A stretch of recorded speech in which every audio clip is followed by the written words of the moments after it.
सांगड़ जी तारीख़ में पहिरियों भेरो शागिर्दियाणी लाइबा परवेज़ हिकु ॾींहं लाइ डिप्टी कमिश्नर मुक़ररु कई वई आहे। तक़रीरनि जे मुक़ाबले में पहिरीं पोज़ीशन माणींदड़ शागिर्दियाणी खे एज़ाज़ी तौरु डीसी मुक़ररु कयो वियो। डीसी सारा जावेद तरफ़ां शागिर्दियाणी जी हौसला अफ़ज़ाई लाइ ख़ासि प्रोग्राम कोठायो वियो। हिन अहम ख़बर बाबति आगाह कई पिया। सांगड़ जी तारीख़ में पहिरियों भेरो शागिर्दियाणी लाइबा परवेज़ हिकु ॾींहं लाइ डिप्टी कमिश्नर मुक़ररु कई वई आहे। तक़रीरनि जे मुक़ाबले में पहिरीं पोज़ीशन माणींदड़ शागिर्दियाणी खे एज़ाज़ी तौरु डीसी मुक़ररु कयो वियो। डीसी सारा जावेद तरफ़ां शागिर्दियाणी जी हौसला अफ़ज़ाई लाइ ख़ासि प्रोग्राम कोठायो वियो। नाज़रीन, हिन अहम ख़बर बाबति तव्हांखे आगाह कयूं पिया। सांगड़ जी तारीख़ में पहिरियों भेरो शागिर्दियाणी लाइबा परवेज़ हिकु ॾींहं लाइ डिप्टी कमिश्नर मुक़ररु कई वई आहे। तव्हांखे ॿुधाईंदासीं तक़रीरनि जे मुक़ाबले में पहिरीं पोज़ीशन माणींदड़ शागिर्दियाणी खे एज़ाज़ी तौरु डीसी मुक़ररु कयो वियो आहे।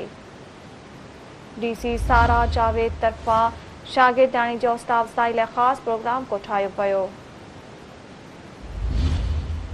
ख़बर अवां ताईं पहुचाए पिया। सांगड़ जी तारीख़ में पहिरियों भेरो शागिर्दियाणी लाइबा परवेज़ हिकु ॾींहं लाइ डिप्टी कमिश्नर मुक़ररु कई वई आहे।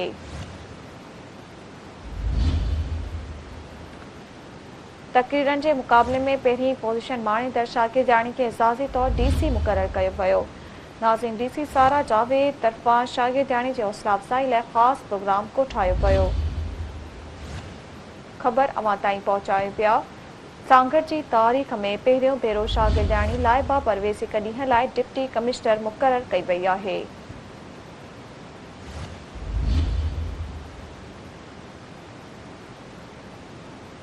तव्हांखे ॿुधायूं पिया नाज़रीन, तक़रीरनि जे मुक़ाबले में पहिरीं पोज़ीशन माणींदड़ शागिर्दियाणी खे एज़ाज़ी तौरु डीसी मुक़ररु कयो वियो।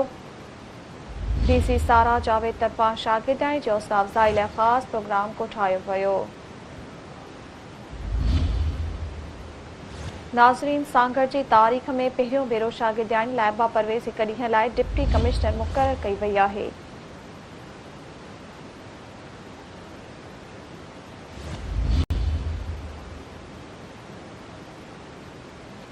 तफ़सील मालूम कंदासीं सिंध टीवी न्यूज़ जे रिपोर्टर अंजुम आफ्ताब खान। जी अंजुम आफ्ताब, कहिड़ा तफ़सील आहिनि?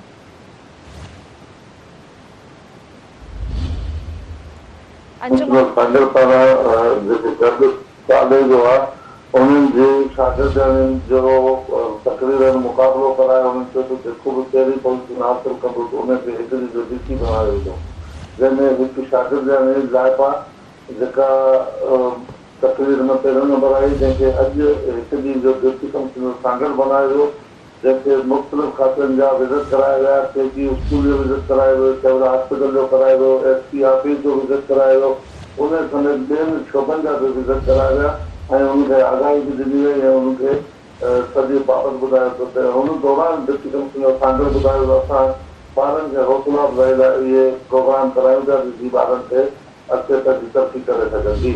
महिरबानी अंजुम आफ्ताब तफ़सील ॾियण लाइ।